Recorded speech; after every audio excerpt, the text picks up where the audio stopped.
covered that one. Now we're on to Michael R. What would Please Hold for Dave Sim be without Michael R.? Hi, Dave. Last month's Please Hold, you talked about receiving $10,000 from a female SDOAR fan, encouraging you to continue with the book, and you had, slowly. My questions are, 1, are you writing and creating new mock-ups just to satisfy the one really generous fan, or are you really motivated to get the ball rolling and legitimately try to finish SDOAR? As I said to Wilf on the phone when I was talking to him about this, my first reaction to it was, I don't have a taximeter for that. I have no idea how much Strange Death of Alex Raymond work I would do until I had earned the $10,000. And the fan in question said, no, you've already earned it. It's, I've already gotten my dollar value out of it. And as Will said, well, you can't do that because then you're killing Dave's motivation to... Go ahead. No, I'm laughing going, yeah, no, I agree with Wolf on that one. I mean, if you get the check and you say, well, okay, what do you want for this? And they say, oh, no, nothing. Well, okay, you get nothing. That's right. When can you send me another one of these? No, it doesn't include mock-ups because I wasn't at that stage. I'm working on what I see Ward Green having done in Rip Kirby from about 1947 on, about the end of the first year, and particularly hot and heavy through 47, 48, 49. He was sort of an acolyte of William Seabrook and was applying William Seabrook's voodoo theories to the photorealistic comic strip. So what I'm doing is trying to document the best instances of that. And essentially, it's a lot of reading the research materials. I spent a good 2 or 3 years, 2014, 2015, 2016, where really all I did was typing out commentaries on Rip Kirby, and it's like I can't do this because there's no money in this. So this is the difference. This is what she brought to the table is, oh, okay, there's no way that there's $10,000 in the Strange Death of Alex Raymond unless you give me the $10,000.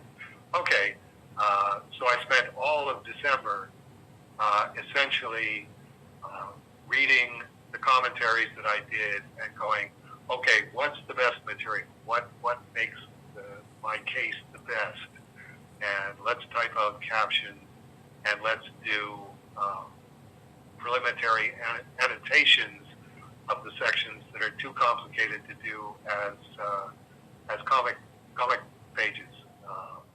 This is too intricate a point, and it's going to take me a page and a half of annotations to even explain what it is that I'm talking about here.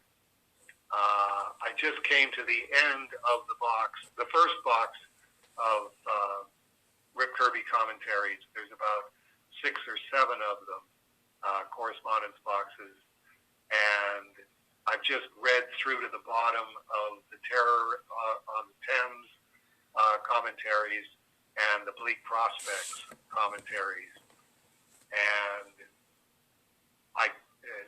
I got to, out of the 100, 150 pages of each of them, where it's just Rip Kirby panels photocopied out of the collections, and then my captions explaining why this intrigued me and what I think Ward Green is doing here. And there's really, really good stuff at the bottom of the box. Up to that point, I've been putting 3 check marks on the best pages, 2 check marks on the secondary pages, 1 check mark on a page where kind of a stretch. I don't have any problem disappearing as an annotation, but I want people to see the one check mark, that it's not something that I think I really nailed something here. And then the X. If I put an X on a page, it's like, no, too big a stretch.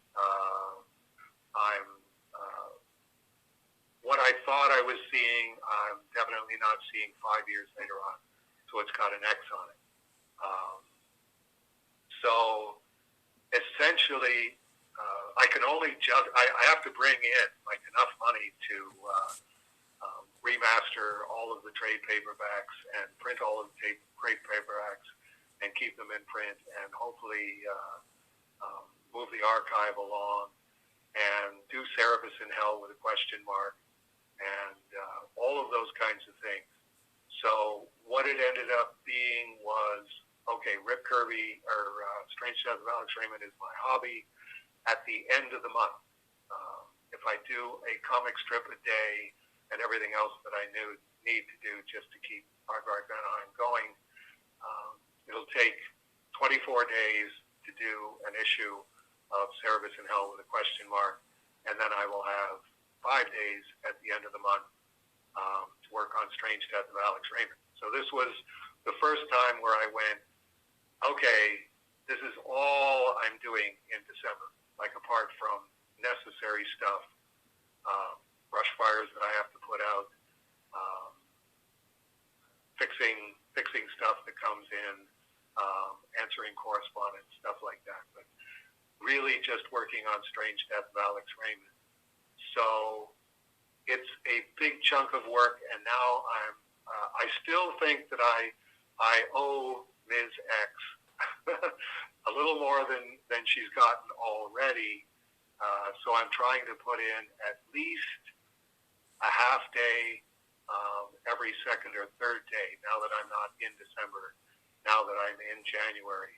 But mock-ups are still a ways away. It's I have to keep going back from the high altitude mapping to going in on the really fine detailed stuff and just trying to make the whole narrative as jaw-dropping as possible. And when I got to the end of this first box, there was a bunch of stuff that I had forgotten where, yes, my jaw dropped open and I went, okay, I thought I was done this section, these 5 categories with the $10,000. Now I got some more work to do to just make sure that everything is in service to these jaw-dropping parts. Which leads to number 2. Isn't it going to be weird that Carson has a finished book published very soon, I've read too, and you are still attempting to finish SDOAR, I'm thinking, with your ending? Well, I'm not really at the point of finishing SDOAR. I'm at the point of finishing this very complicated middle section. I have to be satisfied with that.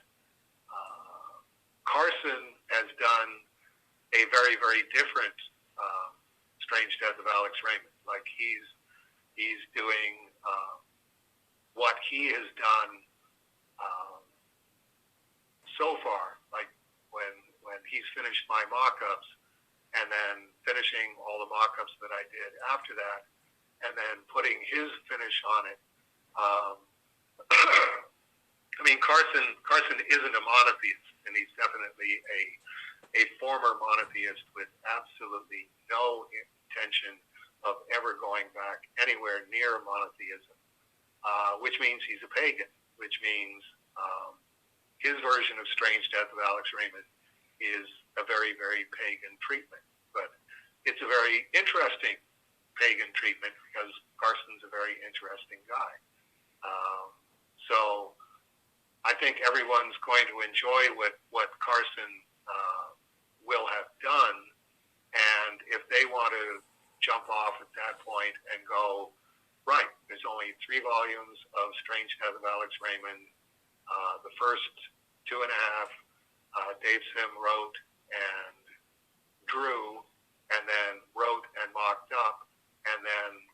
finished it.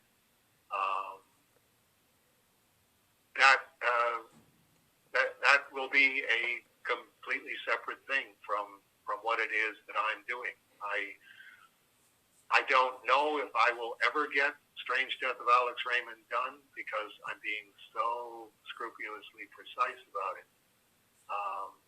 But definitely, Carson is 100% satisfied with what he has done. I think I've read what he has done, unless he's changing it or adding to it.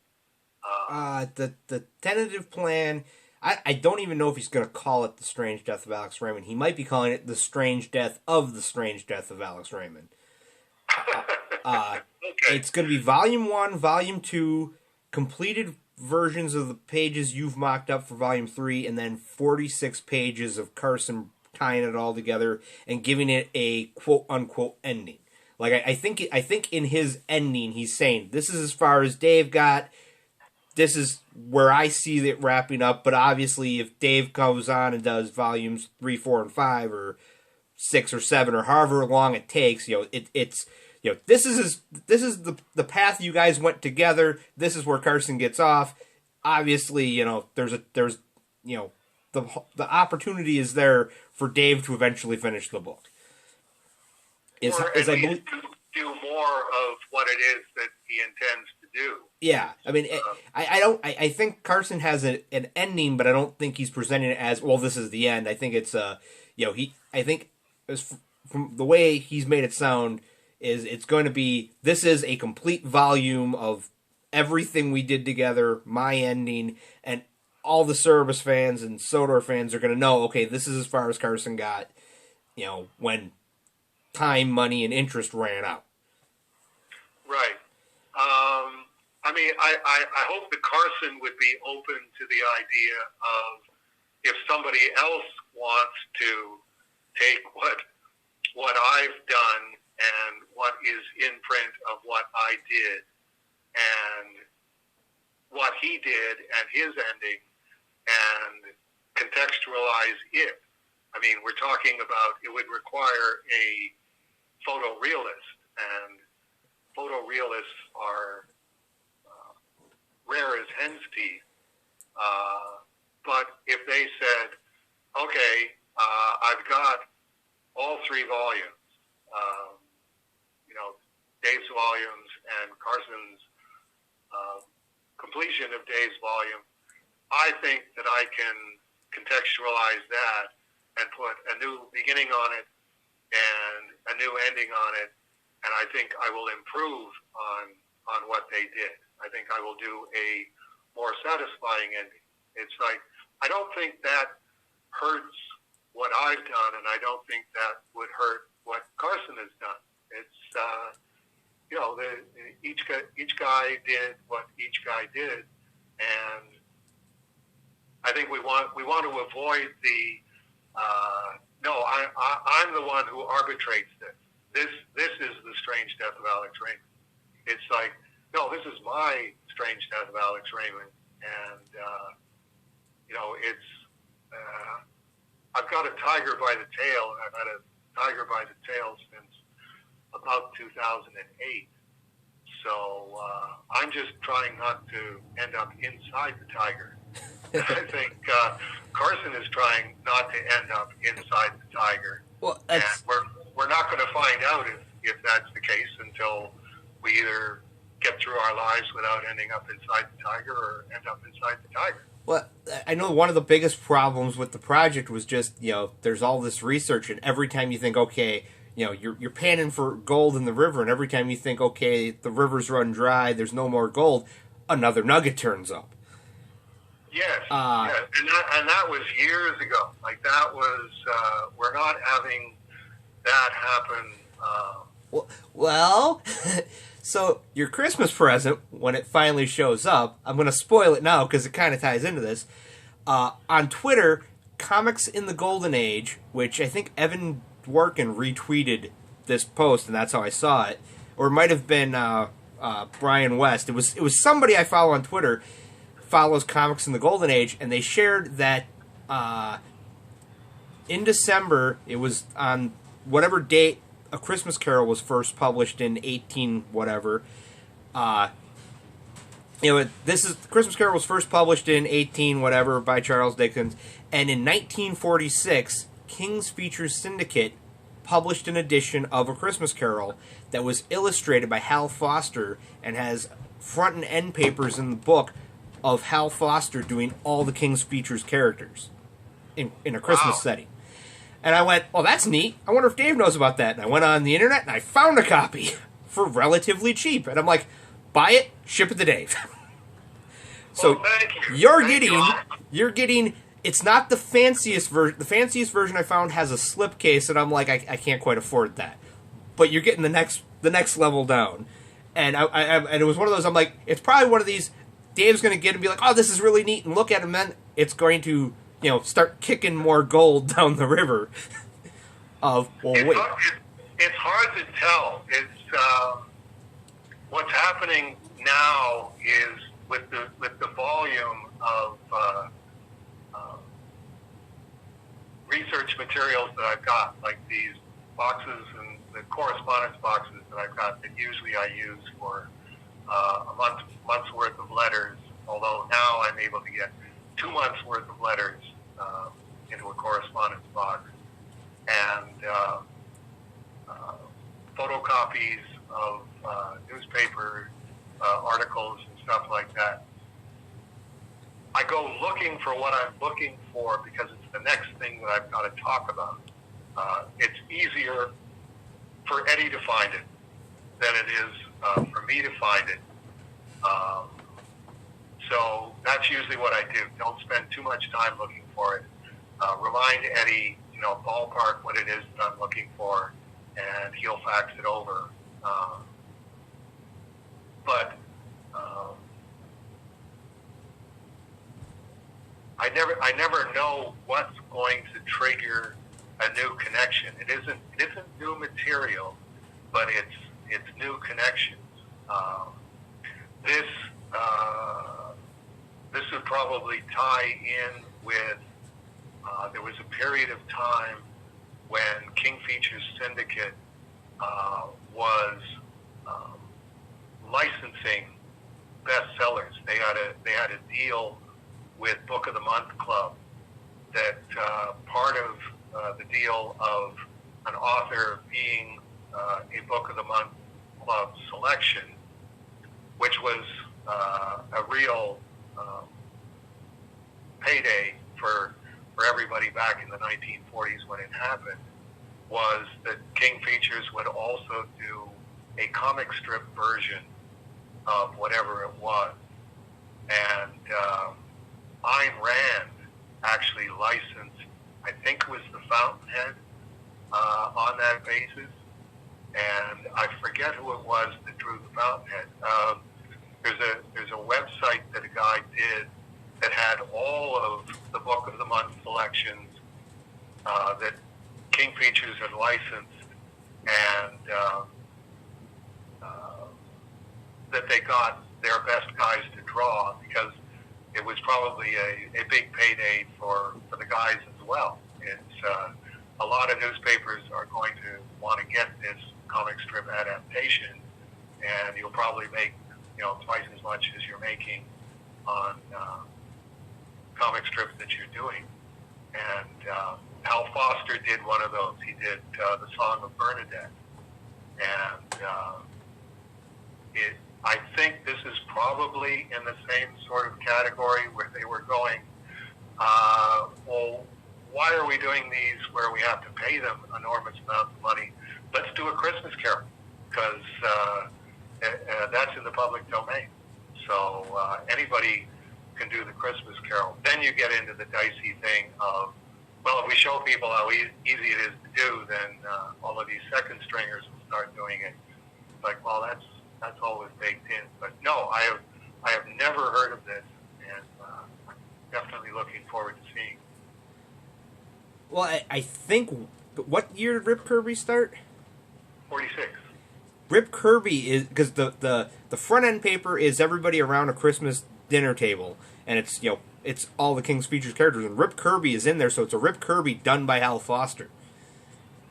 That's interesting. And then on the back end pages, it's all the other characters that couldn't fit into the first scene on a sled going for a sled ride outside in the snow. And those are the two images they shared on Twitter, and I'm like, wait a minute, is that and I click bigger, I'm like, yeah, that's Rick Kirby, and I'm like, can I find a copy of it? Because I'm thinking it's going to be one of those, it was probably only a limited run, for the 1 year, and no, I found one for like $25. I'm like, that 46. I mean, that's what 80 or almost 80 years old. Yeah. And I'm going, and particularly something that I know a fair amount about this now, and I've never heard of it. And like I said, it's one of those where it showed up, and I'm going, ding, okay, find it, buy now, ship it to Dave, and that's one of the good things about knowing the secret location of the Off White House. Like, ship it directly, and then Dave will get the mail going, what the heck is this? That would definitely have been my reaction if you hadn't said something here. So I appreciate that a great deal. Yeah. We'll move on to Michael R.'s third question. Will Eddie Khanna get a little kickback from the $10,000, if only to offset his personal expenses, getting SDOAR Volume 1 FE to the 123 people? And no, because I definitely draw a line between the creative side, and it would be nice if somebody would approach Eddie with the same kind of thing. I'm hoping. Do you still promote the fact that Eddie has copies of Volume 1 on I haven't been, but I don't know if Eddie. I didn't know that Eddie still had copies available. I know he had some, but I didn't know what he was doing with it. I will send him an email, double checking what's going, how many he's got and what he wants to do with them. Right. I mean, it's one of those. That was Eddie's decision. I thought it would be a cleaner break to just say, look, this book isn't happening in any kind of commercial sense. I will pay everybody back. There was only one way to find out if this was remotely viable in a commercial sense, and this was the way to find out. And it was, okay, now the question is, how do I extricate myself from this and then never go near the thought of making money off of Strange Death of Alex Raymond again? If somebody else wants to, it's the same thing as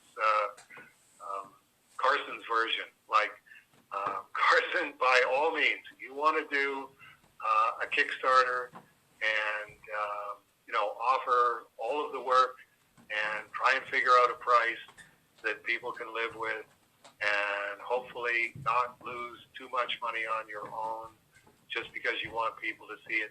By all means, I mentally jumped off that train a ways back at the last sharp bend in the track and went, there are lessons that I learn where I go, just learn this lesson.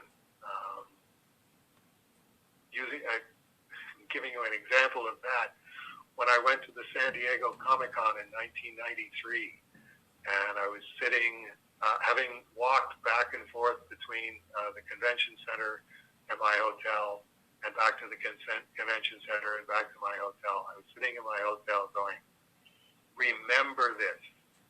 You never, ever, ever want to go to Comic-Con again under any circumstances, because this is what it is. Don't picture a mythical Comic-Con that doesn't exist. Picture what Comic-Con is, and never, never revisit the question. And even when I was going to do the California trip, I wasn't going to Comic-Con. It's like, Sean and Rachel, you want to go to Comic-Con with the boys? By all means, you do. I'll just, hang out at your house and read newspapers or something like that. I have indoctrinated myself. No Comic-Con ever under any circumstances. And trying to make money off of Strange Death of Alex Raymond is in that category for me. If somebody else wants to say, well, I haven't got 10,000, but I'm in for 5,000. Here, Dave, here's $5,000. Do Strange Death of Alex Raymond. I will be delighted to do Strange Death of Alex Raymond because somebody gave me $5,000 to do it. But in terms of how do I figure out that where Carson and I can both make 5 figures from doing a Kickstarter for Strange Death of Alex Raymond? There may be a way to do it. I have decided no. Absolutely not. This just isn't possible. Always happy to be proven wrong. Always be happy to stand on the sidelines applauding when somebody somewhere figures out how to make $1 million off of Strange Death of Alex Raymond without even breaking a sweat. But I spent 12 years trying to figure that out, and as far as I know, it can't be figured out. Michael R.'s P.S. I happen to own the New Mutants graphic novel, 1-31-38, the special edition number 1. I haven't seen the New Mutants movie, but I think Claremont and Sienkiewicz's stories are touched upon in the movie. I read a brief synopsis of the movie, and this is what I read. Quote, 5 young mutants just discovering their abilities while held in a secret facility against their will, fight to escape their past sins and save themselves, unquote. And I have to admit, my eyes popped open at sins. They actually referred to sins. So now I'm kind of intrigued by that in terms of what do the people who made this movie consider a sin. So maybe I will. Somebody will be able to get the movie to me in some form, and I would be very interested to see should sins be in quotation marks there, or should be sins be capitalized, or is it Nancy Pelosi sin, which to me are a completely different kind of sin. Let's not even go there. One of the characters is Colossus's younger sister, Ileana Rasputin, who, in the comics, when she was a little girl, ended up going to limbo and living in limbo with, I'm trying to remember the demon's name. Belasco, I think his name is. And basically she learned magic and has a demon self. So it could literally be sins, depending on how deep into the source material they actually went with. Because I know she's in the movie. Okay. All right. Seiler did find a copy of the graphic novel and has FedExed it to me. But as we all know, FedEx is turning more into snail mail the last little while. Just because of FedEx shipping all of the vaccines and whatnot, which is definitely a higher priority. So I haven't seen the graphic novel, but I am looking forward to reading it. Michael R. goes on to say, in the comic, the only quote secret unquote facility was in Massachusetts, where the White Queen ran her own school of quote New Mutants unquote, called the Hellions. I'm guessing that the story is kind of based on that scenario, but I could be wrong. So even Michael R. hasn't seen New Mutants yet. There's certainly, I've read a couple of newspapers in the last while. Both of them had New Mutants prominently as one of the worst films of 2020, and quite emphatic about the fact that there are not many films as bad as this film.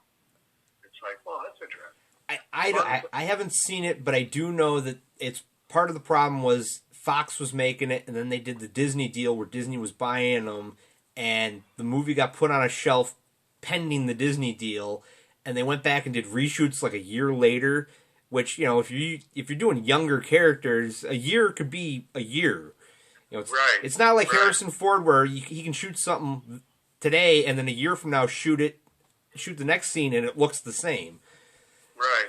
Right. So that might be an issue. The other issue I know is it was one of those, they're planning on, this is the next movie in the line for the X-Men. Well, there might not be more X-Men movies until Disney decides what they want to do. So that might be a factor of, they're setting up sequels that are never going to happen. Right.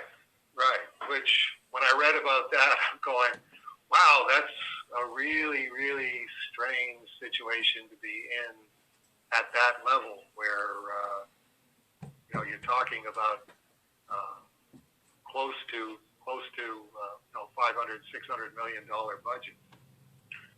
Fun facts from the issues I read. Number one, the New Mutants were created by Chris Claremont and Bob McLeod. I met Bob in 2019 at the P-Bird Comic-Con in New Jersey. I found out he doesn't live too far away from me. I had a great conversation with him. He signed some books, and I got a selfie with him holding the New Mutants graphic novel, which he personalized for me. Oh, that's very nice. Number two, Diana Schutz. He's got it spelled wrong. He's got an L in there, so it's Diana Schultz. No, it's Diana Schutz. You might remember her. Yes, I do. Was a consultant for issue number 10, December 1983. This was the only issue she, quote, appeared, unquote, in. That's interesting. So I will watch for that when my Jeff Seiler copy arrives. 3, Sim appeared and cameoed in 4 issues. Aha! I didn't know that one either. Sim debuted in the X-Men, though, right? He didn't debut. I believe, it was the X-Men. In the New Mutant series, when Colossus' sister is in limbo, Sim is the demon that she deals with a lot, if I understand correctly. It's one of those... I've only ever seen the parody version of it that appeared in Marvel's parody comic, What The, where it's Dr. Deranged, and he's at the Sanctum Sanctorum, and all the magical characters in the Marvel Universe are showing up, complaining to him, and in the parody, she shows up, and she's like, my demon is only appearing in black and white, and won't stop drinking, and it's a very, very obvious Cerebus parody. Okay. All right. Well, more and more interesting. Why didn't they put that in the movie? Probably have been an Academy Award material in that case. Problems with your phone? What's that? Problems with your phone, so they couldn't get a hold of you? That could be it. We've just it's COVID-19. Rolly and I, we anytime anything goes wrong, we blame it on COVID-19 now. 3A, number 14, April 1984. Saul Buscema art. B, number 17, July 1984, Saul Buscema art. C, number 29, July 1985, Bill Sienkiewicz art. D, special edition number 1, 1985, Art Adams art. That's going to be interesting to see characters done by Saul Buscema, and then Bill, and then art. Number 4, I met Bill Sienkiewicz at the Words and Pictures Museum in Northampton, Massachusetts on November 8, 1997. I believe the museum was celebrating heavy metal's 25th anniversary. You were there too. No, actually, it was heavy metal's 20th anniversary. And I'm just noticing as I look at that, that was Margaret Mitchell's 97th birthday, November 8th, 1997. You were there too. The reason I drove from Queens, New York City to Words and Pictures was because you were going to be there. You sat between Will Eisner and Steve Bissett. Okay, now we've got an old guys tussle going on here because Will Eisner wasn't at the Words and Pictures Museum. Joe Kubert was there. John Severin was there, but it was only people who had worked on heavy metal or who had worked on 20th anniversary Squarebound book. And the only time I was sitting anywhere was when I was signing autographs, and I was between Joe Kubert and Muriel Kubert. I was actually on the end of the table, the extreme right-hand side. There's a back cover photo on one of the issues of Cerebus. Me next to Joe Kubert, and you can't see Muriel Kubert because obviously Muriel wasn't a writer or an artist, but she and Joe were pretty much inseparable. I offered to let her sit at the table next to Joe, and I would sit on the chair that she's sitting in and sign autographs there. But she declined that. But it was very interesting. She definitely took me to task at one point because I kept talking about how old I was and how old I felt. And I was 41 at the time. And obviously she and Joe were a good deal older than 41, and they were sitting there going, I don't remember talking about being old when I was 40. And I've felt old since I was 30. It's like after you turn 30, it's all over. And I can't say that I've ever really changed my mind on that. He says, I also met Kevin Eastman and his wife, Julie Strain. Julie was dressed up as Vampirella. She must have stood 7.5 feet tall with high heels. Yes, Julie was very tall. I forget what her height was, but they did, Heavy Metal did a collection of Julie Strain material, photographs and stuff.